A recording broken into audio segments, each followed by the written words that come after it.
हमारे शास्त्रों में कहा गया है कि मनुष्य का पहला सुख निरोगी काया है, यानी दुनिया जहान की सुख सुविधाएं और खुशियों को आप तभी महसूस कर पाएंगे, उनका मजा तभी ले पाएंगे जब आपका स्वास्थ्य अच्छा होगा, जब आपका शरीर ठीक रहेगा।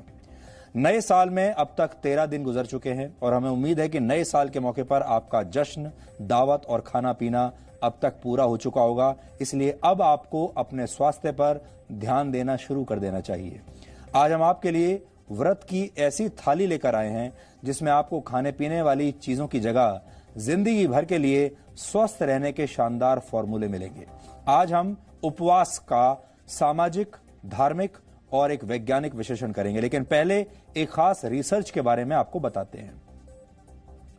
New England journal of medicine में प्रकाशित एक नई रिपोर्ट के मुताबिक इंसान दिन में 6-6 घंटों का व्रत करके यानी उपवास करके डायबिटीज, दिल की बीमारियों और कैंसर जैसी खतरनाक बीमारियों को भी हरा सकता है। यहां हम इंटरमिटेंट फास्टिंग यानी एक खास अंतराल पर किए गए उपवास की बात कर रहे हैं। इस रिसर्च के मुताबिक अगर आप 18 घंटे में 3 बार 6-6 घंटे का उपवास करते हैं, यानी हर 6 घंटे के बाद ही कुछ खाते हैं, तो यही वो उपवास है जिसका फायदा आपके शरीर को मिलता है। इस रिसर्च के नतीजे कहते हैं कि दिन भर में 6 घंटे वाले 3 उपवास करने से लंबे समय तक आप अपने बुढ़ापे को रोक सकते हैं, यानी आप लंबे समय तक युवा बने रहेंगे। तनाव कम करने की क्षमता आपकी बढ़ जाएगी, बीमारियों का असर कम होगा और दावा यह भी है कि ऐसे उपवास के जरिए कैंसर जैसी खतरनाक बीमारी को भी रोका जा सकता है। उपवास या व्रत का अर्थ होता है संकल्प या पक्का इरादा। इसी तरह उपवास भी 2 शब्दों से बना है। उप का मतलब होता है निकट और वास का मतलब होता है निवास। उपवास का मतलब हुआ अपनी आत्मा के निकट निवास करना, यानी उपवास के दौरान आप अपने मन की शक्ति के करीब होते हैं। लेकिन व्रत में यानी कुछ घंटों तक भूखे रहने के नियम में आखिर ऐसा क्या है कि यह दवा की तरह काम करता है? इसके लिए आपको व्रत के पीछे के विज्ञान को आज समझना चाहिए, क्योंकि व्रत के बारे में आपने सुना तो बहुत होगा। सबसे पहले आपको यह समझना होगा कि हमारे शरीर को चलाने के लिए एनर्जी यानी ऊर्जा की जरूरत होती है। शरीर को यह ऊर्जा भोजन से बनने वाले ग्लूकोज से मिलती है। खाना खाने के बाद आपके शरीर के अंदर यही ग्लूकोज बनता है जो आपके शरीर के लिए एक ईंधन का काम करता है। लेकिन बार बार खाने की वजह से जब शरीर में ग्लूकोज की मात्रा जरूरत से ज्यादा हो जाती है, तब डायबिटीज की शुरुआत होती है। खाना खाने के बाद आपके शरीर की पाचन क्रिया 2 काम करती है। जब आप भोजन करते हैं तब ये उसे पचाने में जुट जाती है, लेकिन जब आपका पेट खाली होता है तब यही डाइजेस्टिव सिस्टम शरीर के वर्कशॉप के तौर पर आपके लिए काम करने लगता है। यानी जब आप व्रत करते हैं तब यह सिस्टम आपके शरीर के कमजोर सेल्स यानी कोशिकाओं की मरम्मत करने लगता है। यानी आपका जो शरीर है वो मेंटेनेंस मोड में चला जाता है। जिस समय आप भूखे होते हैं उस समय आपके शरीर के अंदर तेज रफ्तार से मेंटेनेंस यानी मरम्मत की प्रक्रिया चल रही होती है। माना जाता है कि इस दौरान बीमारी से लड़ने वाले सेल्स काफी सक्रिय हो जाते हैं और ये इतने ताकतवर हो जाते हैं कि कैंसर जैसी बीमारियों के सेल्स को भी कई बार खत्म करना शुरू कर देते हैं। आप ये सोच रहे होंगे कि भोजन के बगैर शरीर ईंधन का इंतजाम कैसे करता है? तो असल में हमारा शरीर भोजन के अभाव में अपने अंदर जमा अत्यधिक फैट को तोड़कर ग्लूकोज बनाने लगता है। वैज्ञानिक मानते हैं कि इस प्रक्रिया से शरीर में मेंटेनेंस की रफ्तार और तेज हो जाती है। तो क्या व्रत रखने से आपको भी फायदा होगा? उपवास से जुड़ी इस रिसर्च में वैज्ञानिकों ने नतीजों तक पहुंचने से पहले चूहों पर एक प्रयोग किया। चूहों को 2 समूहों में यानी 2 ग्रुप्स में बांटा गया। एक ग्रुप को रोज पेट भर खाना खिलाया गया और दूसरे को प्रतिदिन सिर्फ 1 या 2 बार ही खाना दिया गया। अलग अलग डेटा के विश्लेषण से यह पता चला कि लंबे समय तक खाना न खाने यानी उपवास करने की वजह से चूहों की आयु 14 से 45% तक बढ़ गई। एक दूसरी स्टडी में 100 ओवरवेट महिलाओं के 2 ग्रुप्स बनाए गए। इस एक ग्रुप ने हफ्ते में 2 दिन व्रत किया, जबकि दूसरे ग्रुप ने रोजाना अपनी कैलोरीज में 25% की कटौती की, यानी व्रत नहीं किया लेकिन खाना कम खाया।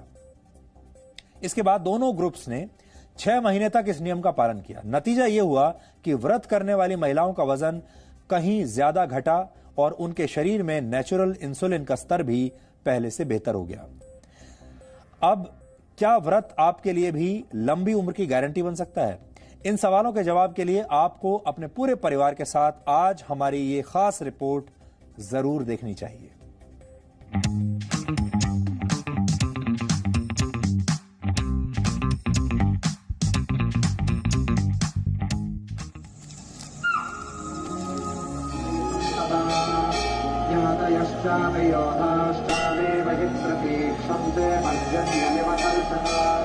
भारतीय समाज में आमतौर पर व्रत या उपवास की चर्चा त्योहारों के दौरान होती है और इसी के साथ व्रत की थाली, व्रत वाले पकौड़े और व्रत स्पेशल चिप्स की मांग भी बढ़ जाती है। यानी पारंपरिक तौर पर हम व्रत को धर्म और शुद्धता के नजदीक देखते हैं, स्वास्थ्य को लेकर इसका महत्व नहीं समझते। लेकिन व्रत के दौरान संयम और नियम वाली डाइट के फायदे भी किसे और कितने मिलेंगे, ये 4 बातों से तय होता है। पहली बात, आपकी उम्र कितनी है। दूसरी बात, आप महिला हैं या पुरुष। तीसरी बात, आपका जेनेटिक नेचर कैसा है, यानी आपको विरासत में कैसा शरीर मिला है। और चौथी बात, व्रत के बाद आपने क्या खाया, कहीं आप खाने पर टूट तो नहीं पड़े। जब अगले दिन व्रत तोड़ना होता है तो लगता है यार कुछ अच्छा सा, कुछ चटपटा सा, कुछ परांठे, पूड़ियाँ, ये सब खाने को मिल जाए। ओवर ईटिंग हो जाती है। अंदाजा नहीं लगता। नहीं मेरे साथ तो ज्यादातर ऐसा होता है कि मैं ज्यादा ओवर खा लेता हूँ फास्ट तोड़ने के बाद। एटलीस्ट अगर 7 दिन है, अगर 2 दिन मैं फास्ट रखती हूँ तो 2 दिन तो मैं वो खाना नहीं खाऊंगी एटलीस्ट। ओवर ईटिंग कभी कभी हो जाता है कि सुबह से कुछ नहीं खाया तो थोड़ा सा लगता है कि हाँ सुबह से भूखे हैं तो हाँ ठीक है खाना खाना है, तो थोड़ा फालतू खा लिया जाता है। Sometimes it happens. Intermittent fasting यानी एक खास अंतराल के बाद किए जाने वाले व्रत के 3 तरीके बेहद प्रचलित हैं। 1 दिन के अंतराल पर व्रत, हफ्ते में 2 दिन व्रत और रोजाना समय के हिसाब से खाना, यानी टाइम रिस्ट्रिक्टेड डाइट। हम जिस रिसर्च की बात कर रहे हैं वो 6 घंटे के अंतराल वाले सिस्टम पर की गई है। जानवरों पर की गई ये स्टडी साबित करती है कि व्रत करने से उम्र थामी जा सकती है, वजन घटाया जा सकता है। ये दोनों फायदे काफी अहम हैं। हालांकि इंसानों पर इसका असर कैसा होगा, ये आपके स्वास्थ्य और आपकी आदतों पर निर्भर करता है। देखिए, नॉर्मल रूटीन में हमें 3 मील्स इन अ डे नहीं लेना चाहिए, हमें 5 to 6 meals in a day लेना चाहिए। ठीक है, बिकॉज हमें अपना जो मेटाबॉलिज्म है वो बूस्ट अप करना है, इंक्रीज करना है। तो जो हमारा शेड्यूल होना चाहिए that has to be 5 to 6 meal in a day. लेकिन इंटरमिटेंट फास्टिंग में आपका 5 to 6 मील का पैटर्न नहीं रहेगा। ठीक है, उसमें आप लंबे टाइम तक फास्टिंग में रहेंगे और फिर सोच समझ के खाएंगे, तो उसमें ये फर्क है। ठीक है, और आप 7 दिन तक भी अगर उसको फॉलो करना चाहें तो कोई भी नुकसान नहीं है, आराम से फॉलो कर सकते हैं। बिकॉज आपकी बॉडी में स्टोर्ड ग्लूकोज, जैसे मैंने आपको बताया है, जो कि धीरे धीरे रिलीज होता रहता है लिवर से, and that is good, that is sufficient for your body functioning and all. लेकिन बहुत से लोग ऐसे भी हैं जिन्हें व्रत ना करने की सलाह दी जाती है। जैसे डायबिटीज के मरीजों के लिए व्रत मना होता है। इसी तरह गर्भवती महिलाओं और ब्रेस्ट फीडिंग कराने वाली मांओं को भी व्रत नहीं करना चाहिए। डॉक्टर बुजुर्गों को भी व्रत ना करने की सलाह देते हैं। जब डायबिटीज शुरू होती है दैट टाइम आप you are almost normal, you may be not, आप हो सकता कोई भी दवाई ना खा रहे हो। इनके लिए आम पब्लिक वाला जो है फास्टिंग, फीस्टिंग और नॉट फीस्टिंग, फास्टिंग और एक्सरसाइज रेजिम तो फॉलो कर सकते हैं। लेकिन बंदे जो डायबिटीज है और जो दवाई खा रहे हैं, दवाइयां आमतौर पे 24 घंटे काम करती हैं।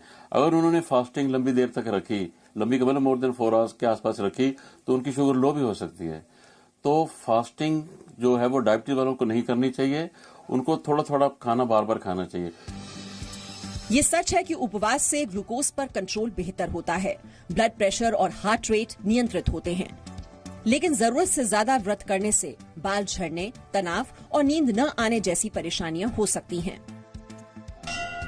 व्रत हमारे धर्म और संस्कृति से भी जुड़ा हुआ है। हिंदू कैलेंडर में भी हर मौसम और महीने के हिसाब से इंटरमिटेंट फास्टिंग यानी एक खास अंतराल पर व्रत की परंपरा है।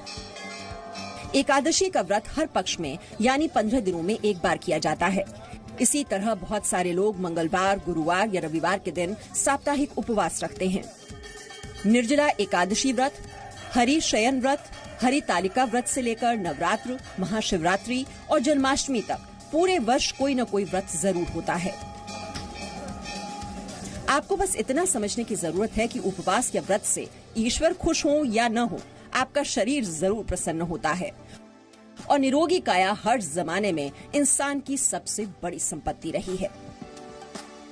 पूजा मक्कड़, जी मीडिया। तो उपवास आपको मानसिक रूप से मजबूत बनाता है। भूखे रहने से इस बात का भी एहसास होता है कि भूख या प्यास असल में क्या होती है। इससे इंसान भोजन और पानी की अहमियत को समझता है। उसे भूखे और प्यासे लोगों की पीड़ा समझ में आती है। और यही वजह है कि हमारी संस्कृति में उपवास के बाद भंडारा आयोजित करने या प्रसाद बांटने की भी परंपरा रही है। कुल मिलाकर उपवास से इंसान में इंसानियत का भाव बढ़ता है। हिंदू परंपरा में व्रत का आध्यात्मिक महत्व भी बताया गया है और ऐसा माना जाता है कि व्रत रखने से मनुष्य का आत्मबल बढ़ता है और इसके जरिए वो भौतिक जरूरतों से ऊपर उठकर अपनी आत्मा के निकट पहुंचता है। पौराणिक ग्रंथों में ऐसे कई उदाहरण मिलते हैं जब किसी ऋषि या किसी भक्त की तपस्या के सामने देवताओं को भी झुकना पड़ा। महात्मा गांधी ने तो अंग्रेजों के खिलाफ आंदोलन में भी उपवास को अपना प्रमुख अस्त्र बना लिया था। आजादी के बाद भी कई बार अलग अलग आंदोलनों में अपनी मांगों को मनवाने के लिए उपवास का प्रयोग किया गया है। इस्लाम में भी उपवास को ही रोजा रखना कहते हैं। रमजान में पूरे महीने रोजा रखने की परंपरा है। बौद्ध और जैन धर्म में भी व्रत की बेहद अनुशासित परंपरा रही है। बौद्ध धर्म को मानने वाले लोग बुद्ध पूर्णिमा के महीने में पूर्णिमा के अलावा अमावस्या और चतुर्थी के दिन भी उपवास रखते हैं। इसके अलावा ईसाइयों में भी उपवास की परंपरा रही है। ईस्टर के पहले के 6 हफ्तों के दौरान ईसाइयों के एक वर्ग रोमन कैथोलिक समुदाय के लोग कुछ खास चीजें नहीं खाते हैं। ये पूरी तरह से उपवास भी कई बार वो रखते हैं।